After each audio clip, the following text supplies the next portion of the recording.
Northern Australia, a powerful tropical system known as Cyclone Fina, swept across the region, tearing through coastal communities and leaving a long trail of destruction.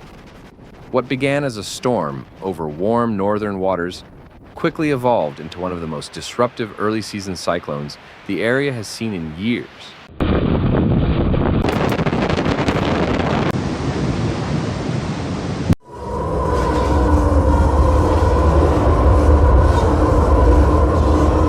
Driven by unusually hot sea temperatures, the cyclone gathered strength fast as it spun toward populated zones.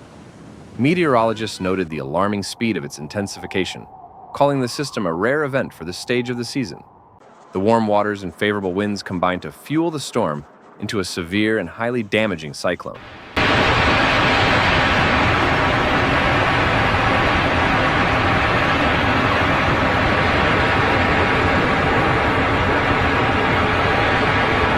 As Fina grew stronger, authorities issued region-wide warnings urging residents to secure their homes and prepare for hazardous conditions. Communities across the Tiwi Islands, the Cobourg Peninsula, and the coastal stretches near Darwin braced for the arrival of destructive winds that were already snapping branches and shaking rooftops.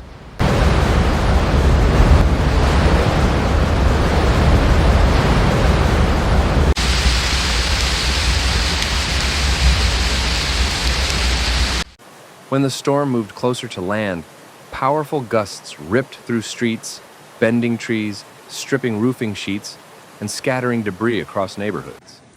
Emergency crews were quickly overwhelmed with reports of damaged houses, fallen power lines, and blocked roads. The gusts were strong enough to tear metal panels from buildings and send them skidding across open areas.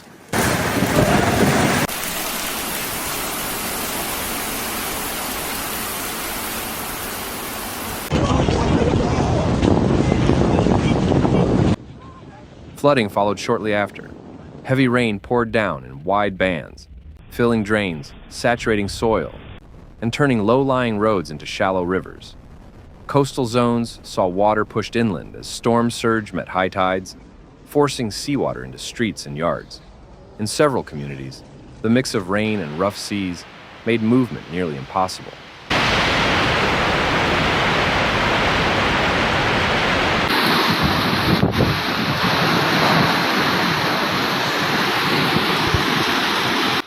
Power outages became one of the most widespread consequences of the cyclone. As winds tore through distribution lines and toppled electrical poles, thousands of households were left in the dark. Repair teams reported large sections of the network damaged at once, with access to some sites blocked by downed trees and debris.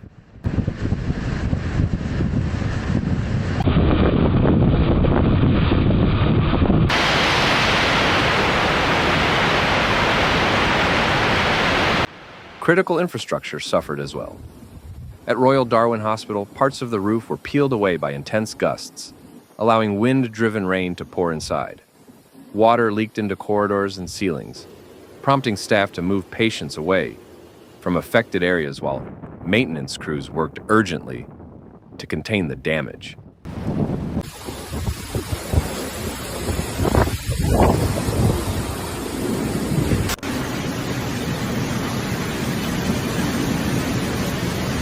Across the city, other buildings faced similar struggles.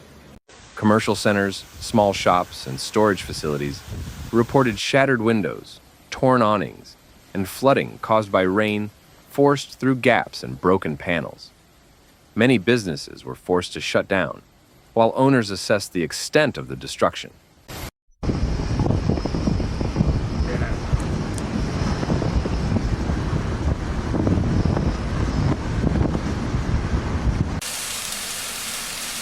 Transport systems also took a severe hit.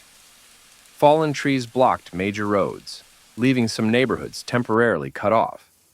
Cleanup teams worked continuously to clear debris, but new reports of obstructions kept arriving as the winds shifted direction. Motorists were warned to avoid travel until conditions stabilized.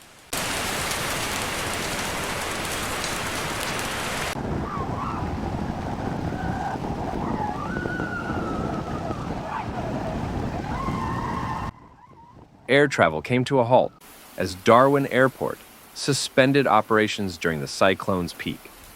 Strong winds pushed debris across runways, and visibility dropped dramatically. After the storm passed, crews had to inspect the entire airfield before reopening, causing extensive delays for travelers and airlines.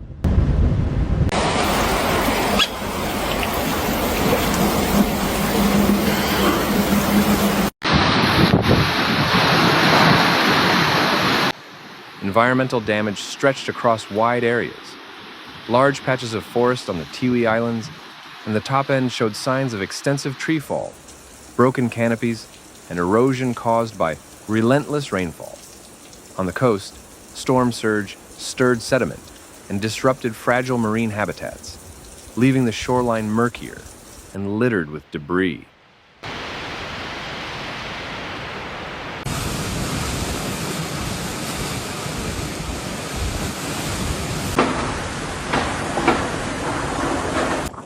Meteorologists highlighted the broader context behind the storm's unusual strength.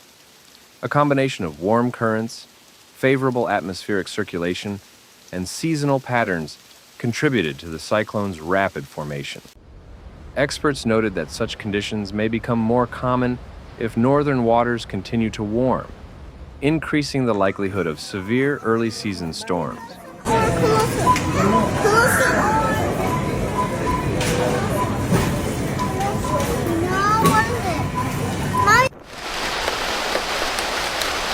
Despite the level of destruction, emergency responders moved quickly once winds eased.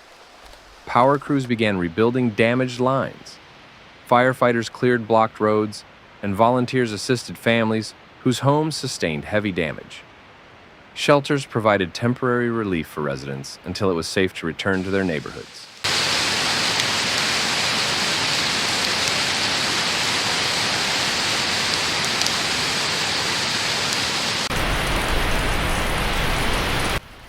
Aerial teams conducted initial assessments, mapping the areas hit hardest by wind and flooding. Early reports showed widespread structural damage, compromised infrastructure, and extensive vegetation loss.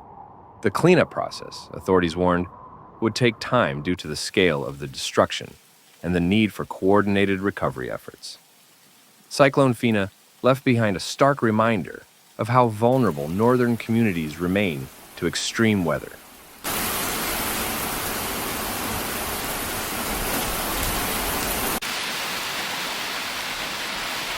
Thanks for watching Severe Weather, where we break down the facts behind nature's most intense moments. If you found this video helpful, please like, comment, and subscribe. Your support keeps this channel going.